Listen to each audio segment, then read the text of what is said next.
Hello friends, welcome back to NVR updates YouTube channel. SSP scholarship ಅಪ್ಡೇಟ್ಗೆ ಸ್ವಾಗತ.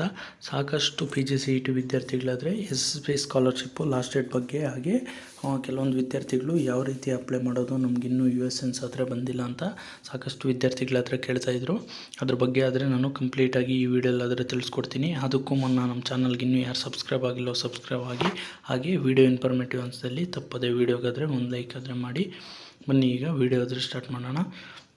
ಏನಾದರೆ ನೀವು SSP scholarship ವೆಬ್ಸೈಟ್ಗಾದರೆ ಭೇಟಿ ನೀಡಿದರೆ, ಇಲ್ಲಿ ಹಿಂದುಳಿದ ಕಲ್ಯಾಣ ಇಲಾಖೆಯ ಮೆಟ್ರಿಕ್ ನಂತರದ ವಿದ್ಯಾರ್ಥಿ ವೇತನಕ್ಕೆ ಅರ್ಜಿ ಸಲ್ಲಿಸಲು ಕೊನೆಯ ದಿನಾಂಕ ಅಂತ 15/2/2024 ಫೆಬ್ರವರಿ 15ಗಾದರೆ ಮುಗಿದಿದೆ ಅಂತ ಸಾಕಷ್ಟು ವಿದ್ಯಾರ್ಥಿಗಳಾದರೆ ಕೇಳ್ತಾಯಿದ್ದೀರಾ ನೋಡಿ. ಆದರೆ ನಿಮಗೆ ಇಲ್ಲಿ ಟೆಕ್ನಿಕಲ್ ಎಜುಕೇಷನ್ನು ಹಾಗೆ ಪ್ರೊಫೆಷ್ನಲ್ ವಿದ್ಯಾರ್ಥಿಗಳಿಗೆ ಹಾಗೆ ಮೆಡಿಕಲ್ ಸ್ಟೂಡೆಂಟ್ಸ್ಗೆಲ್ಲ ಮಾರ್ಚ್ 31ರವರೆಗೂ ಆದರೆ ಇದೆ. ಇಲ್ಲಿ ನೋಡ್ಬೋದು, ತಾಂತ್ರಿಕ ಶಿಕ್ಷಣ ಇಲಾಖೆಯ ಮೆಟ್ರಿಕ್ ನಂತರದ ವಿದ್ಯಾರ್ಥಿ ವೇತನಕ್ಕೆ ಅರ್ಜಿ ಸಲ್ಲಿಸಲು ಕೊನೆಯ ದಿನಾಂಕ 31/3/2024 ಮಾರ್ಚ್ 31ರ ತನಕ ಆದರೆ ನೀವು ಅಪ್ಲಿಕೇಶನ್ ಆದರೆ ಸಲ್ಲಿಸ್ಬೋದು. ಇದು OBC ಸ್ಟೂಡೆಂಟ್ಸ್ಗೂ ಹಾಗೆ SC ST ಯಾರೆಲ್ಲ ಇದ್ದೀರಾ ಅವ್ರಿಗೆಲ್ಲರಿಗೂ ಮಾರ್ಚು. ಹಾಗೆ ಇಲ್ಲಿ ಸಮಾಜ ಕಲ್ಯಾಣ ಇಲಾಖೆಯವರಿಗೆ 20/3/2024 ಕೊಟ್ಟಿದ್ದಾರೆ. ಹಾಗೆ ST ವಿದ್ಯಾರ್ಥಿಗಳಿಗೆ 31/3/2024 ಎಲ್ಲ ಆಲ್ಮೋಸ್ಟ್ ನಿಮಗೆ ಮಾರ್ಚ್ 31ರವರೆಗೂ ಆದರೆ ಲಾಸ್ಟ್ ಡೇಟ್ ಆದರೆ ಇದೆ. ಇದು ಯಾರೆಲ್ಲ ಪೋಸ್ಟ್ ಗ್ರ್ಯಾಜುಯೇಷನ್ನು ಹಾಗೆ ಪ್ರೊಫೆಷ್ನಲ್ಲು ಟೆಕ್ನಿಕಲ್ ಕೋರ್ಸಸ್ ಏನಾದರೆ MBA MCA MTech ಈ ಥರ BEd ಯಾರೆಲ್ಲ ಕೌನ್ಸ್ಲಿಂಗ್ ಮುಖಾಂತರ ಪೋಸ್ಟ್ ಗ್ರ್ಯಾಜುಯೇಷನ್ನು ಆಗಿರ್ಬೋದು MSc MCOM ಇಂಥ ವಿದ್ಯಾರ್ಥಿಗಳಿಗೆ ಮಾತ್ರ ಇಲ್ಲಿ ಎಲಿಜಿಬಲ್ ಇದೆ. ಈಗಾಗಲೇ UG ವಿದ್ಯಾರ್ಥಿಗಳಿಗೆ ಆಲ್ರೆಡಿ ಒಂದು 3rd ಸೆಮಿಸ್ಟರ್ ಆಗಿರ್ಬೋದು, ಫಸ್ಟ್ ಸೆಮಿಸ್ಟರು ಆಲ್ರೆಡಿ 6 ಸೆಮಿಸ್ಟರ್ಸು ಎಕ್ಸಾಮಿನೇಷನ್ಸ್ ಆದರೆ ನಡೀತಿದೆ. ಸೊ ಅವರಾದರೆ ಎಲ್ಲರೂ ನನಗೆ ಗೊತ್ತಿದ್ದಂಗೆ ಅಪ್ಲಿಕೇಶನ್ಸ್ ಆದರೆ ಹಾಕಿರ್ತಾರೆ, ಸ್ಕಾಲರ್ಶಿಪ್ಗಾದರೆ ಅಪ್ಲೈ ಮಾಡಿರ್ತಾರೆ ಅಂತ. ಸೊ ಈಗ ಪೋಸ್ಟ್ ಗ್ರ್ಯಾಜುಯೇಷನ್ನು ಹಾಗೆ ಟೆಕ್ನಿಕಲ್ ವಿದ್ಯಾರ್ಥಿಗಳು ಏನಾದರೆ ಪ್ರೊಫೆಷ್ನಲ್ ಸ್ಟೂಡೆಂಟ್ಸ್ ಇದ್ದೀರಾ ಅವ್ರಿಗೆ ನಿಮಗೆ ಮಾರ್ಚ್ 31ರವರೆಗೂ ಆದರೆ ಲಾಸ್ಟ್ ಡೇಟ್ ಕೊಟ್ಟಿದ್ದಾರೆ.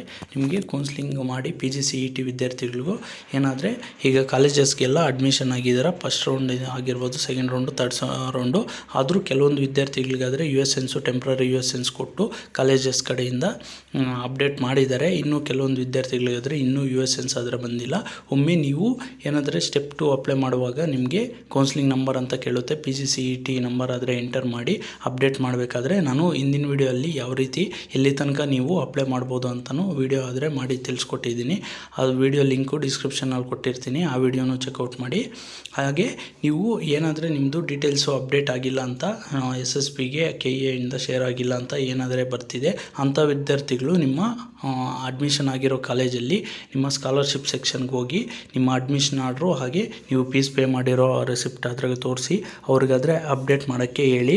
ನಮಗೆ ಲಾಸ್ಟ್ ಡೇಟ್ ಆದರೆ ಮಾರ್ಚ್ 31 ಆದರೆ ಇದೆ. ಆದಷ್ಟು ಬೇಗ ನೀವು ಡೀಟೇಲ್ಸ್ ಆದರೆ ಅಪ್ಡೇಟ್ ಅದನ್ನ ಮಾಡಿಕೊಡಿ ಅಂತ ಕೇಳಿ.